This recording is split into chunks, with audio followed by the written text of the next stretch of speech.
so I'm really happy to welcome Peter Wicks. Hello, Peter. Hi, Heather. And so one of the workshops I run is on tone policing. And that's usually in the context of, well, I learned about it from Layla Syed's book, Me and White Supremacy. And it's around how there's kind of this white middle class politeness that shuts Black, Indigenous people of color down by saying, oh, if you're angry about something, we can't hear you unless you're speaking politely to us. But in addition to that, I've noticed I'm mixed heritage, so Latina on my dad's side and white European heritage on my mother's side. So I am in some spaces that are just Black, Indigenous people of color, and some spaces that are just kind of white spaces, white middle class Western spaces. And I notice a huge difference between the two. With the BIPOC spaces, everything's really relaxed and fun, and we swear and we just kind of say what we're feeling. And in the white middle class Western spaces, it feels so controlled. And I wouldn't necessarily say performative, which we do hear that word a lot to describe people who want to look anti-racist, kind of thing. I mean, this seems broader. Like it could be a space with all white people and it's very controlled. What do you make of that kind of? I know you're in those spaces as well.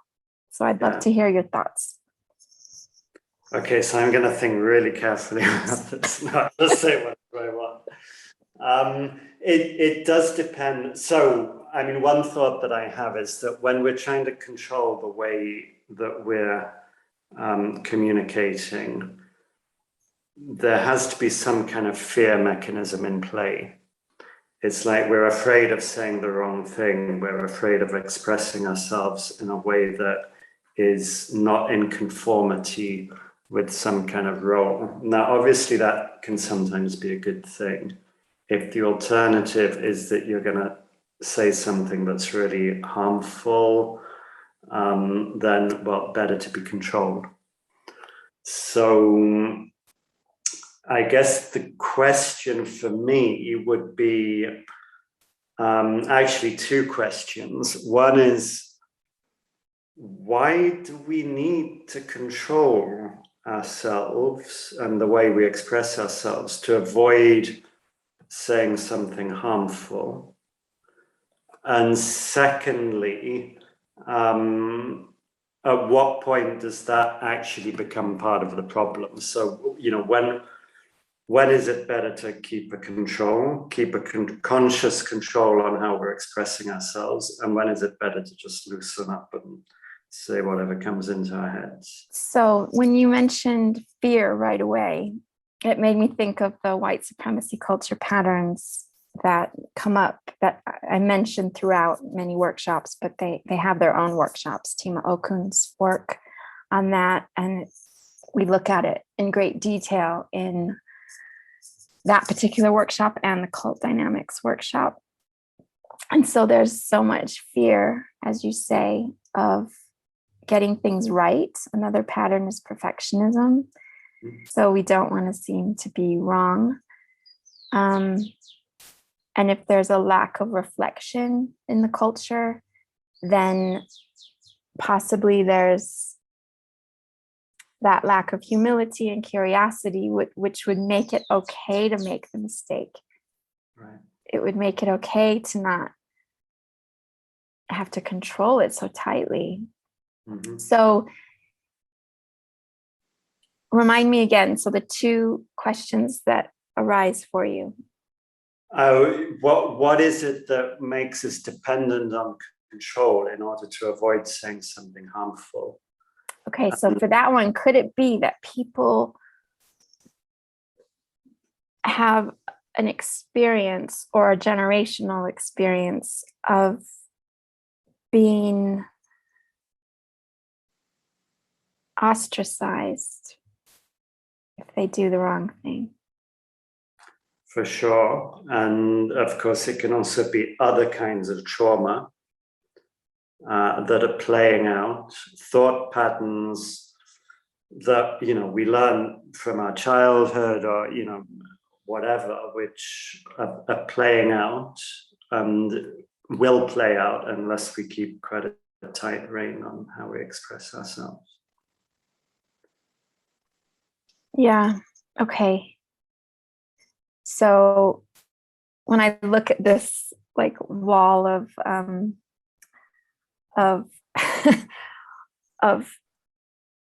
of white middle class Western people that are so tightly controlled, it's a lot of fear.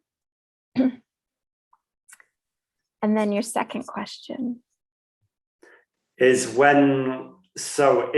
if there are times when it's good to be controlled because the alternative might be worse, how do we know when to keep that control and when it's actually better to loosen up? How do you answer that question for yourself when you're in those spaces? So I think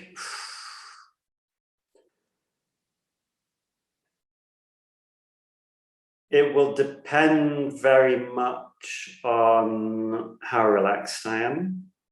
But so this is not like me having a thought about when is it good to loosen up and when is it good to keep control. It's more when in practice do I loosen up, and when in practice so if I'm feeling good and relaxed, then of course I'll loosen up because the fear mechanism just isn't there. Whereas if I'm feeling a bit cagey, then it's almost impossible to loosen up. So in one way or another, I'm going to be paying close attention to how I express myself. Yeah, so I feel that way as well, that I feel a kind of confidence in, like a groundedness in myself where I'm going to be myself. And probably for both of us, there isn't a danger of being cut off from people in these spaces, from people we need. Mm-hmm.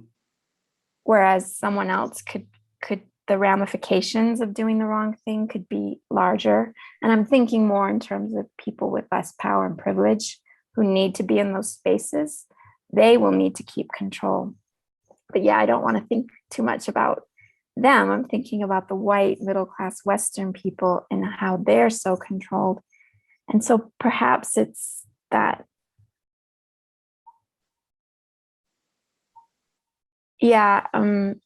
we talk about nervous systems a lot and regulation of nervous systems. And it could be that if you're not well regulated in your nervous system, then you won't have that confidence and that grounding in order to just be yourself. Mm-hmm. And so you're in a more controlled state.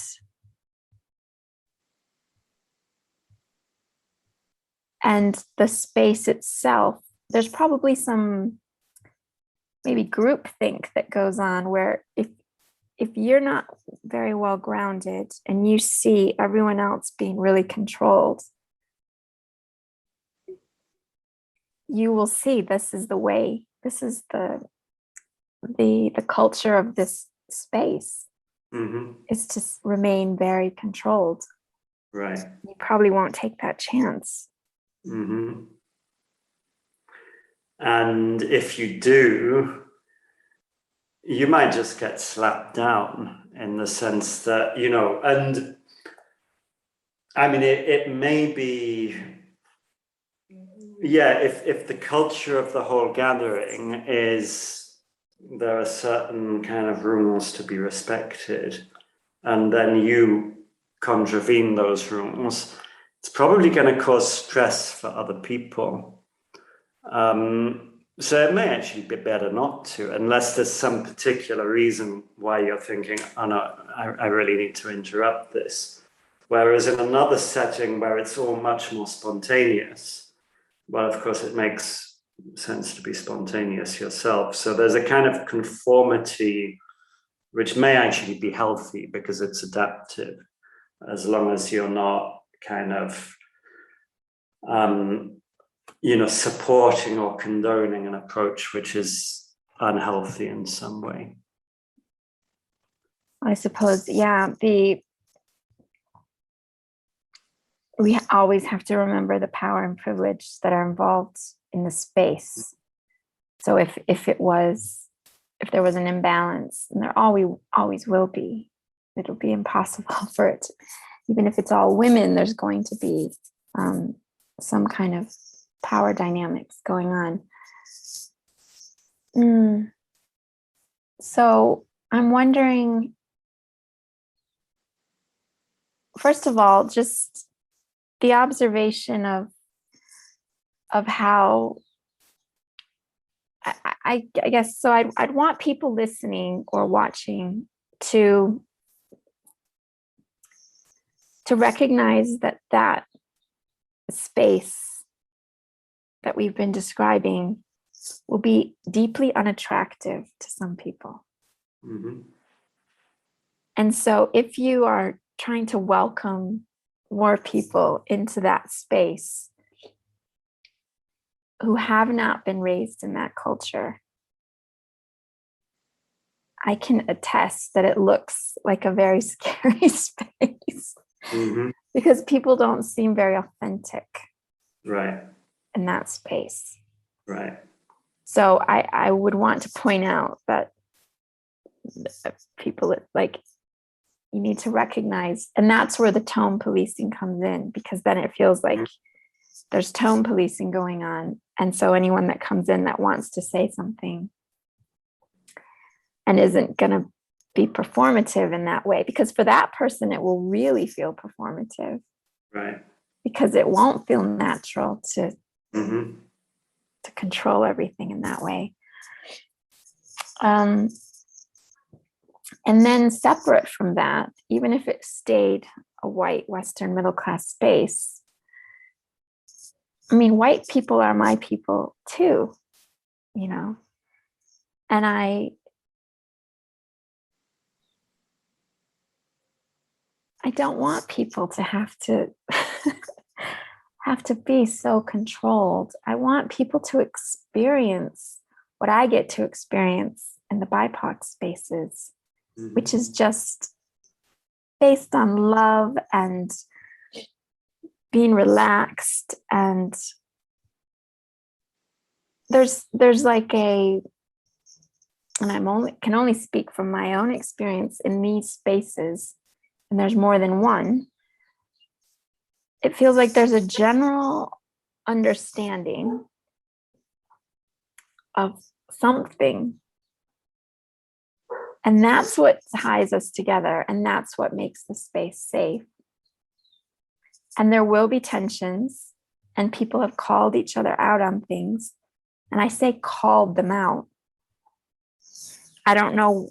There's different definitions of what calling out is.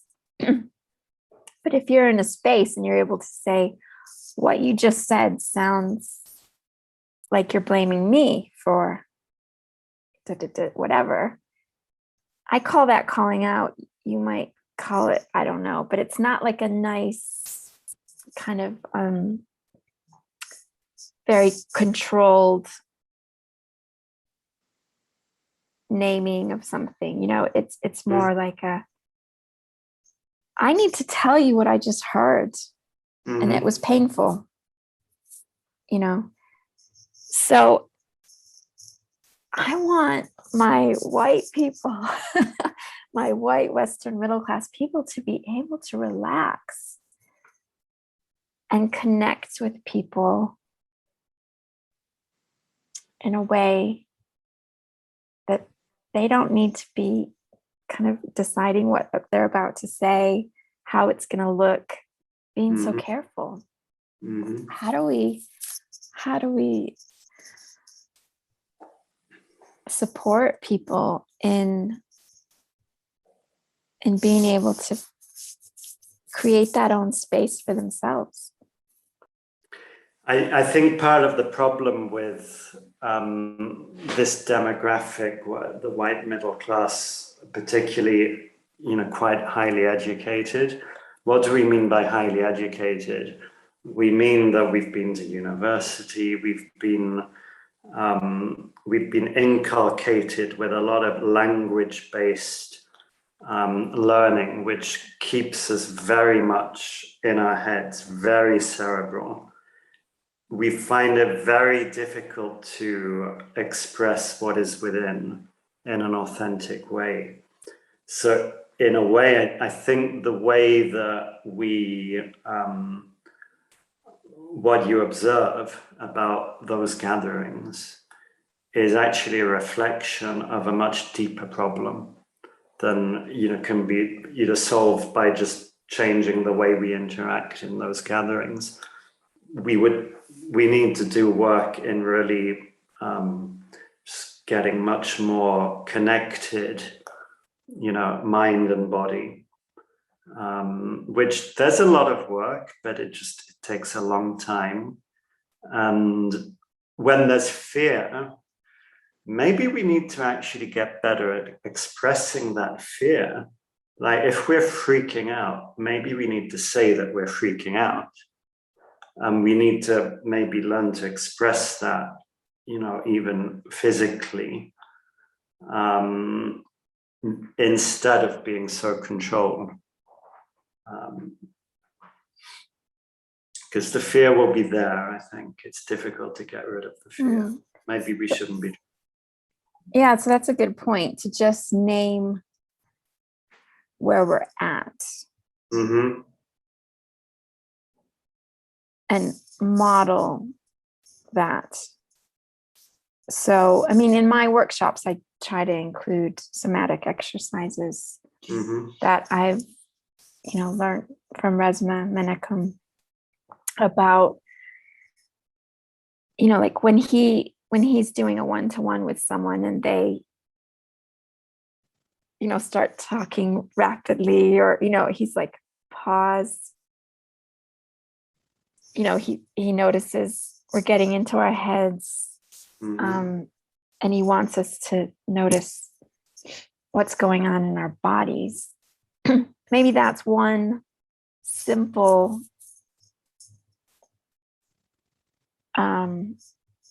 intervention that could be made in these spaces that could become part of the culture. Is that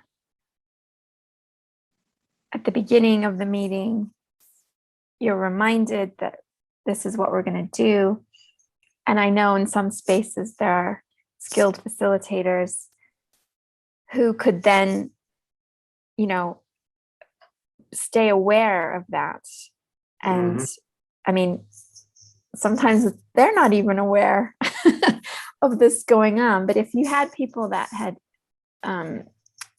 seen it modeled and then could interrupt people, like when someone's having their turn talking, it could become part of the culture that they're interrupted, to allow that person to feel what they're talking about, and allow everyone to just kind of like, okay, yeah, okay, breathe, look around the room, regulate a bit. And this could serve as a way to co-regulate as a community. Right. What do you think? Yeah, I think that all sounds good. And I was also thinking that when we're talking, we need to try to articulate what we're feeling, and we can do that with body language. We can do that by just making that part of what we're saying. So, for example, if somebody says something that causes us to feel a certain way, we can talk about that feeling that we're having in response to what the other person has said. So that there's then more of a connection between the conversation, between the words that are being used, and what is actually going on somatically in the people using those words. And that, I think, would help things to go a lot more smoothly. Yeah, so we need to practice a kind of vocabulary of feelings, which reminds me of I recently did a course on nonviolent communication for people of color. And that one, there is a list of feeling words. And I'm trained in the white supremacy culture. I don't know how to describe my feelings very well at all. And so getting into a habit of looking at that list and like, you know, what am I feeling? You know, like, how would I describe it? And that's like just exercising a muscle on how to describe feelings. And we could even use that excuse, like use the excuse of like a normal gathering to talk about something. But really the goal is to periodically practice describing what we're feeling during that meeting. Yeah. It's like learning a new language, right? Right. And also about feeling safe to use that language. So I think a lot of people find it very discomforting to talk about feelings. So somehow, and of course, the more we do it and the more we hear other people do it, the more we're going to feel safe doing it ourselves. But that's like a threshold that we have to go through. So at the beginning, yeah, you're probably going to have to say, right, for this part of the conversation, we're just all going to talk about how we're feeling. And not necessarily in the sense of doing a check-in, but we're just this is going to be what we're discussing. We're going to be discussing how we're all feeling, perhaps in relation to a particular issue that is controversial or whatever. And that way, I think the habits develop and people start to get more comfortable with that style of expression. Okay, so there was something else, but I can't remember what I was going to say. So let me try to pull out what we've been saying. Like if we were going to make suggestions, it would be, I think, number one, to recognize that the way the current culture is in those spaces, the white middle class Western spaces, is not attractive to everybody. Mm-hmm. So any idea of making that space more welcoming, you'd need to keep that in mind. Mm-hmm. Number two would be to circulate a list of feeling words and have people practice using those words. And in facilitated spaces, those facilitators could practice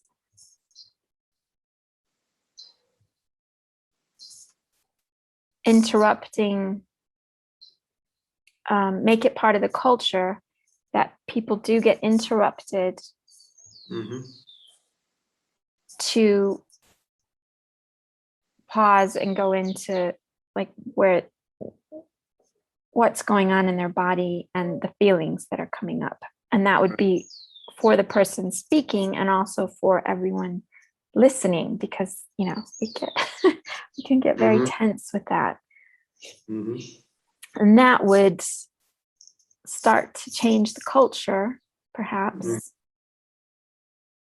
which would be regulating for the people in that group, and also might one day make that group more welcoming to people who don't find that space comfortable. Right. And it would certainly be more authentic.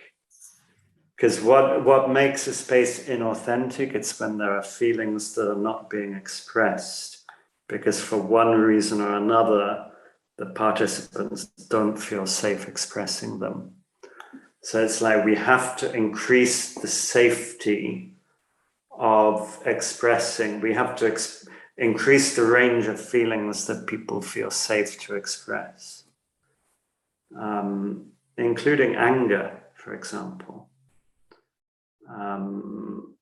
That will make it more authentic, and I think that would also make it more attractive. Absolutely, yeah. Anger is one of those tone policing, especially when someone's just been the target of a racist comment, to expect them to put on this kind middle class, demeanor in order to call someone in. Isn't realistic and is oppressive. Right. Yeah. So we need to get good at being able to hear anger so that we can still be able to listen to what the content is. Right. Okay. Good. Thank you for that. My pleasure. And I'm sure there'll be more conversations to be had along these lines. And some people are listening to this, so I just want to point out that you're a white man, and the highly educated kind. I just did the quotation marks in the air. And your accent, your accent does confuse some people, but you are from England. Yeah. Okay, great. Thanks, Peter. Speak soon. Speak soon, Heather. Thanks.